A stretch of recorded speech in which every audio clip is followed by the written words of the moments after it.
since Calipari's departure, who has had the better program? Mark Pope and the Kentucky Wildcats or Coach Cal and the Arkansas Razorbacks? Well, we're going to break it all down here on episode 123 of the Big Blue Breakdown. The Big Blue Breakdown, from kickoff to tip-off.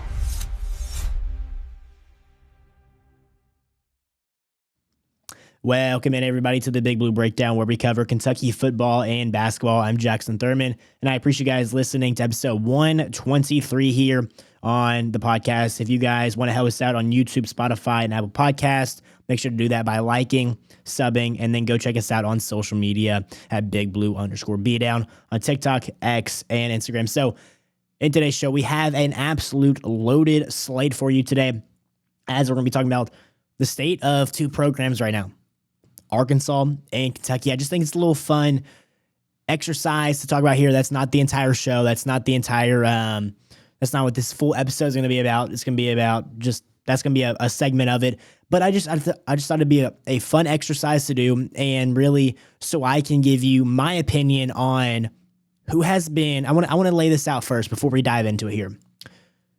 Who has been the better coach at their respective school for the last season and a half, a little bit over a season and a half, but you get the point. Has Coach Cal been better in Arkansas, or has Pope been better at Kentucky? We're not talking about all time, because obviously all time is going to be John Calipari. I don't think Pope has had the opportunity to be the coach that Coach Cal has been in, but he has that opportunity now, and obviously just hasn't had the time. But obviously we know all time, but that's just kind of the layout and the fundamentals of what I'm going to be talking about. And I'm going to give you some numbers. I'm sure that you've seen them. I'm going to give you my opinion on who has had the better program over the last 2 years and who has been the better coach, honestly, over the past 2 years. But before we dive into today's episode, I want to give a quick shout out to our sponsor, W Energy. If you're looking for clean energy with no sugar and no crash, W is the way to go. It helps me stay locked in for game days, late nights, and all these breakdowns. If you want to try it out, make sure to use my code BIGBLUE10 at checkout for 10% off. That's BIGBLUE10 at checkout for 10% off, guys. It's very, very good stuff. Again, like I said here, helps me stay locked in through all these breakdowns, all the late nights and stuff. It really is good stuff, guys. Go to their website at w.com and make sure to use my code BIGBLUE10 so you get 10% off your order when you order probably a tub of energy drink. So let's go and dive into Pope versus Calipari. First, I did a post before I started this video here asking everybody who's better or who has been better at their schools over the last 2 years. I'm going to get into the numbers and break it down on what the numbers say. Okay, obviously people have their own perspective and stuff, but who has been better? And if you haven't seen that video, I would go check it out. But if you're seeing this now, tell me in the comments who has been better over the last season and a half. I might say season and a half. Who has been better, Coach Cal or Coach Pope? Make sure to put that down in the comment section. So let's start with looking at the numbers here. Going to start with SEC play. Now, I'm getting this graphic here. Shout out my guy, KBN. Go follow him on Instagram. Does really, really good stuff, man. Kentucky Basketball News. Go follow him on Instagram. Giving him a shout out here. Great graphic here. Absolutely love it. This is from KBN. Check him out on Instagram once more. So, SEC play. We're going to go through SEC play. So this is including 25 and 26 together at this point in time. SEC play, top 25 wins, or top 25 record, top 10 wins, quad 1 record, quad 2 record, and then the head-to-head record. So, SEC play, 16 and 11 is Coach Pope. 14 and 13 is Coach Cal. Top 25 record. 11 and 11 is Coach Pope. He's 500. Coach Cal is 8-11. Top 10 wins. Kentucky or Coach Pope and the Cats have 5. 5. While Coach Cal and Arkansas have 0 over the last 2 years. Quad 1 record. 15-16 is Coach Pope and the Cats. And 10-15 is Coach Cal and the Razorbacks. Quad 2 games. 3-1 is Coach Pope. Only played 4 quad 2 games in his 2-year or a season and a half at Kentucky, I should say. And then Coach Cal is 6-4. He's played 10 games against quad 2 opponents. Head-to-head, obviously, 1-1.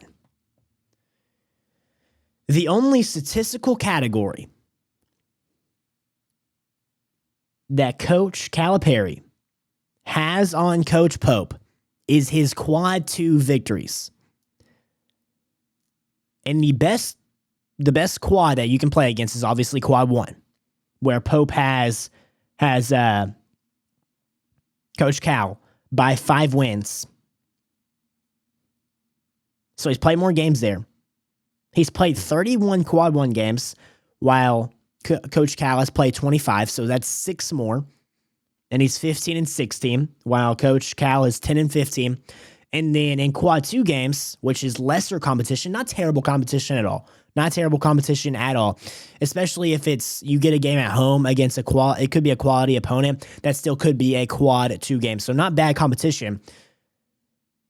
But Kentucky's played better competition than Coach Cal. 3-1 in quad 2 games. Only 4 games played for Coach Pope in his 2 years at Kentucky. And 10 for Coach Cal in his 2 seasons at Arkansas.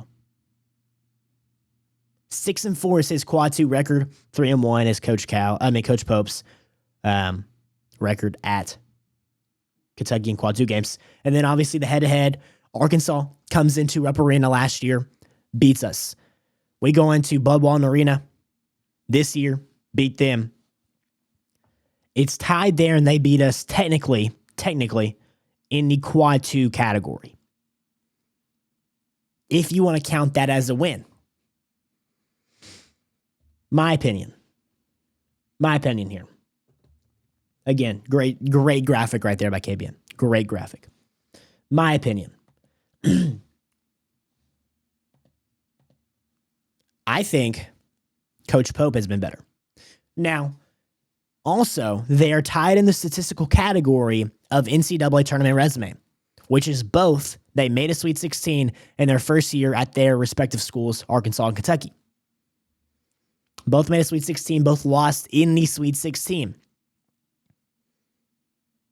Arkansas was a dark horse runner, made a nice run. I believe they might have been a 7 or 8 seed, maybe lower than that, but I think that's where they were. I'm not exactly sure. And then Kentucky was a 3 seed last year.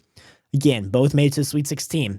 That can be added in there. They're tied in that category. They're tied in head-to-head matchups. And if you want to count it as a win for Arkansas in the quad 2 games, you can count that. Other than that, Coach Pope has them in quad 1, top 10 wins, overall wins, which he leads right now by 1 because of the win over Coach Cal on the road. He is now 38 and 19, I believe, or 39 and 19, while Coach Cal at Arkansas is 37 and 20 or something like that. So he has them. I know it's only by 1 game. It's probably going to be by 2, or it's probably going to still end up being by 1. Depends on who Arkansas plays next, but Kentucky plays the worst team in the SEC, which we're going to get to in this episode here. But Coach Pope and Kentucky lead in a lot of statistical categories. I'm going to say for the state of the program, Kentucky's is better. That is for sure. You know the expectations at Kentucky. You know the history of Kentucky. The program of Kentucky is better than Arkansas's right now. Coach-wise, I think it's Coach Pope. And the reason that I say it's Coach Pope is because of the expectations at Kentucky compared to Arkansas. Two very, very different expectations. Now, I guess that the expectations maybe go up a little bit when you have a Hall of Famer coach and Coach Calipari on the sideline with Arkansas, but it's Kentucky and the expectations is just up multiple levels against Arkansas. And Coach Pope has had, with more expectations, with larger expectations, with playing tougher schedules, and technically, right, and they do has a better overall record than Coach Cal. Give me Coach Pope as the better coach in his first 2 seasons at Kentucky over Coach Cal.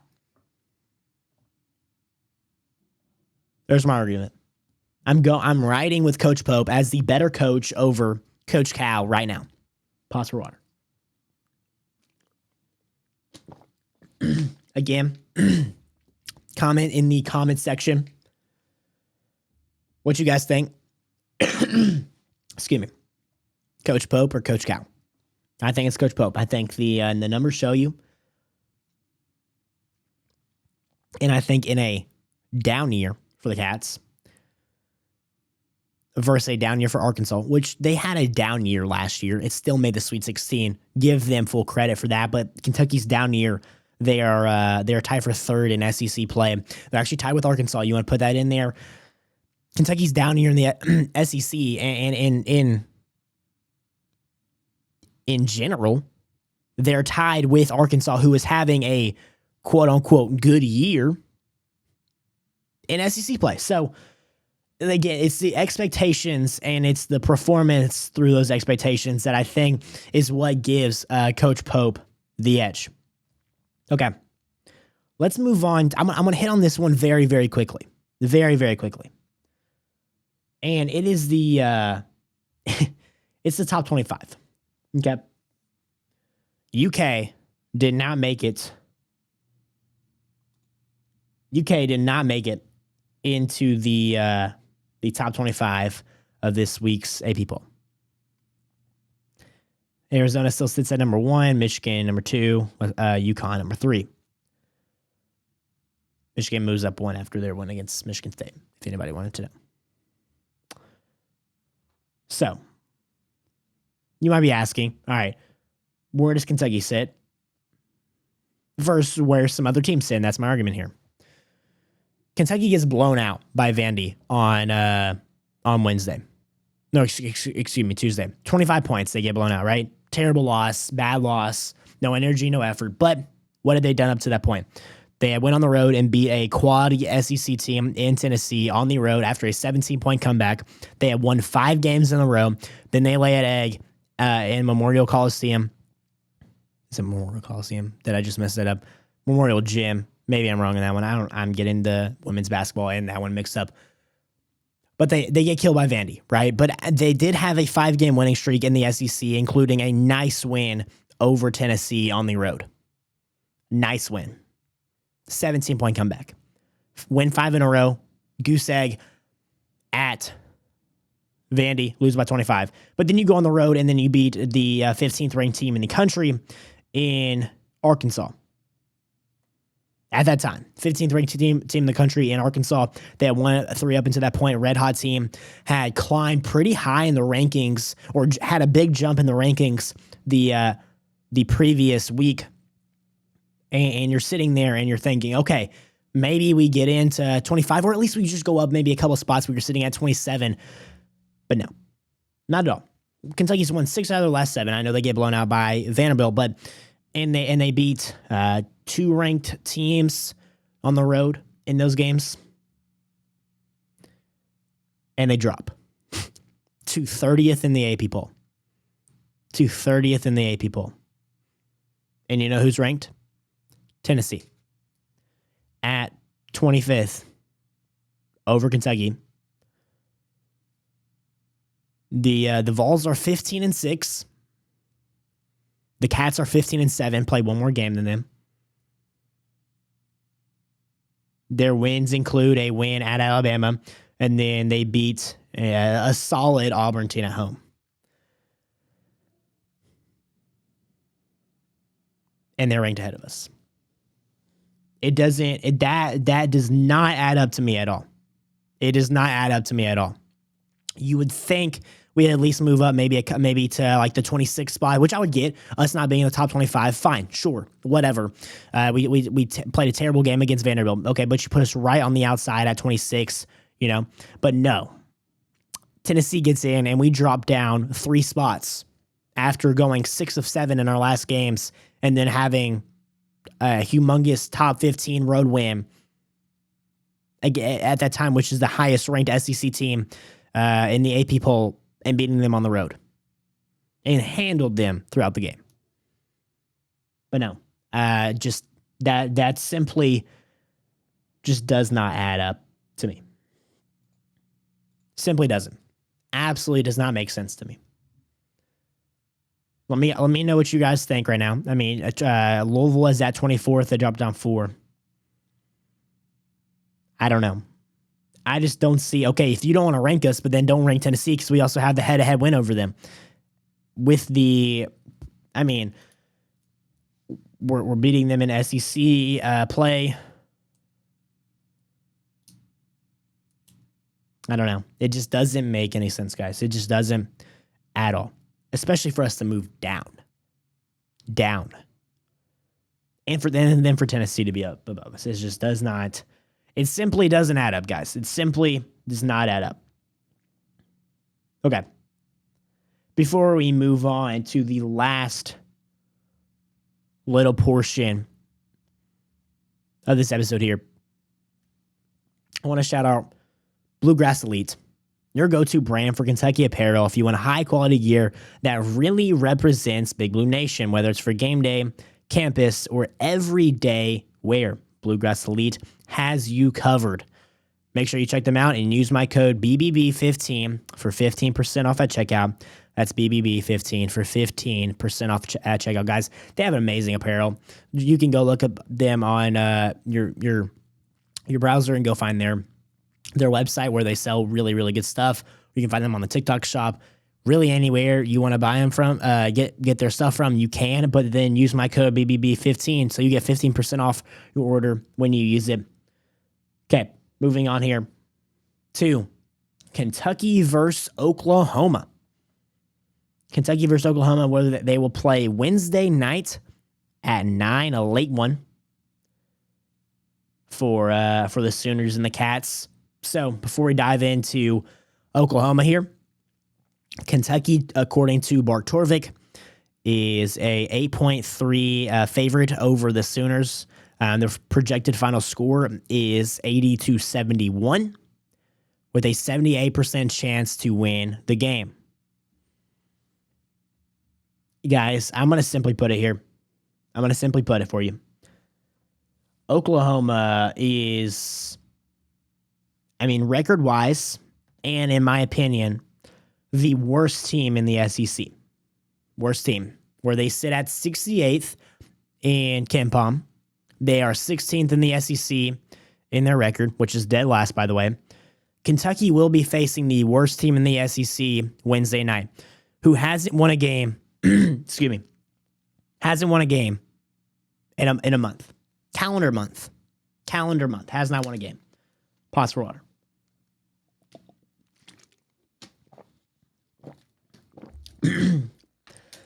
I'm going to tell you right now, excuse me here. Kentucky simply has to handle their business against Oklahoma. Because I'm going to say this before we dive into this team. If Kentucky ends up taking a loss to Oklahoma at home, that will be the worst loss in the Pope era. Period. But Kentucky should dominate this game. Should. And this is I don't want to say it's an easy, but it's the easiest SEC game you're going to get in the middle of the week before you play a red-hot Tennessee team at home in a hyped-up matchup. I think 8:30, 8:45 is the tip on Saturday. The denim jerseys are coming back for that one. You're going to have a chance to win that one against a ranked opponent, another quad one opportunity at home to still build that resume and to stay hot. Your midweek game couldn't be easier. Oklahoma has won one game in SEC play, and that was their first SEC game of the year against Ole Miss. They are 11-11 in KenPom. This is our KenPom numbers here. Offensively, they rank 52nd. Defensively, they rank 124th. In adjusted tempo, they rank 199th. 199th. This team has just simply not been good. Simply not been good, guys. I wanted to quickly dive into some players that may cause some problems for Kentucky in this one on the Oklahoma Sooner side. And roster-wise, you would think this team would be a lot better. You would think this team, would give some guys a little bit more problems than they do right now. But they're simply not. Simply not. Okay. Going to their leader guy, their lead, who has been really, really good for him. And that is Nigel Pack. 16.3 points per game. The Miami transfer. He plays almost 30 minutes a night along with Xavier Brown. We're going to get to him in just a second. But 16.3 points per game a night from him. Three assists. And he's shooting around 43% from three-point land. And he's shooting a really, really solid 46% from the field. Pair that with a solid guard in Xavier Brown, who is averaging just 0.1 points less than Nigel Pack and 16.2 points per game, 3.3 rebounds, 3.2 assists, where he is shooting 33.3% from three. So not the greatest three-point shooter there, but solid. He's an elite free throw shooter, 91.1% per game, where he is also shooting 47% from the floor. You got some solid guys there, and I'm being really honest when I say it. You really do got some solid guys there. And then you have Muhammad Walk, and we're going to get to him. He is okay. And he created some problems last year for the Cats. But this team was so much better last year, man. This team was so much better last year, and they just cannot seem to get anything going against any teams. And I'm being completely honest here. Now, this team does have a player that played last year on Alabama in Darian Reed. He's been disappointing. Because I thought this guy would be like legit after what I saw last year. He was a freshman last year. Again, this team on paper is solid. I mean, they're solid. But they haven't been cohesive, I guess, enough to come up with wins. They haven't played together. Darren Reed averages around 12 points per game, around 4.7 rebounds, and he's shooting a solid 35% from three. Muhammad Wag is a 7-footer that I think may give some Malachi some issues, but this team simply isn't that good. I'm being completely honest. They're shooting a solid 35% from three, but they're also turning the ball over 10 times a game and not getting it back a lot with 6.5 steals. And they've played some close games in SEC play, but they just can't seem to get anything going with any wins, man. This team has just simply struggled, and I think they will do the exact same thing when they come to Kentucky. Nothing seems to have changed in any games to have them build any momentum coming into this one. I'm going to give you some keys to a win here. I'm going to give you 4 keys to a win, and it's simply going to rely on us. I don't want to be disrespectful to Oklahoma, but they aren't. We just have to play our game, if that makes sense. We have to do us, and these are simply going to focus on us and not really what Oklahoma does well, and we have to game plan around that, at least in my opinion here. Obviously, they're going to game plan, but this is my keys to a win. Number 1, you're going to have to get transition points. I know you didn't get much against Arkansas, and you were able to win, which I thought was really, really impressive. But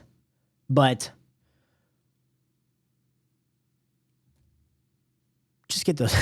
Sorry, I froze there, but get those transition points, man. Get those transition points. That's the way you spark your offense, especially against a team like Oklahoma that tends to turn the ball over a solid amount in the game. Not terrible, but they have some turnover issues. Take advantage of that. Go get transition points. Spark your half-court offense, man. All right? Second thing is, just start hot and don't let this be a ball game. Do not let this be a ball game going into the last 3 minutes of the game. May just be a blowout. Just get on them early. Don't fall behind. It's not even don't play from behind. Get on them early and just shut them out. Just shut them out. Third thing here is I think you can get a lot of offensive rebounds in this game. Their size is okay, but I think Modi is going to have a day. I do. I think Malachi is going to have a day. I think Yelovich is going to have a day. Get second chance opportunities and just kill him in that way. I think there was a lot of opportunities that Arkansas got when they were playing Oklahoma themselves in this one. Last thing is, I would just say slow down Nigel Pack. He scored 24 points in there, and I would say I think it was like 6 of their last 8 games or something like that. He scored like 24 points. Just slow him down, and you really slow down the momentum of their offense. Now they got some solid other guys, but you slow down him, you slow down a lot of their offense, man. You really do. And then my prediction to my MVP for this one, I'm gonna go Cats win big. Cats put together a full 40 minutes like they did last game. 90-73, the Cats win. 17-point win for the Cats at home in Rupp Arena. My MVP, once more, the Oklahoma transfer, Otega Owe, gets it done against his former team for the 3rd time in a row. I hope it's just not going to be on a buzzer beater this time. Just don't let it be on a buzzer beater against the worst team in the SEC. I really do appreciate you guys listening to episode 123 here on the podcast. Catch you guys. I think it'll probably be Thursday for the recap of the game, because that game against Oklahoma on Wednesday is really, really late. But I can't wait to talk again to you guys very, very soon. And as always, go Cats.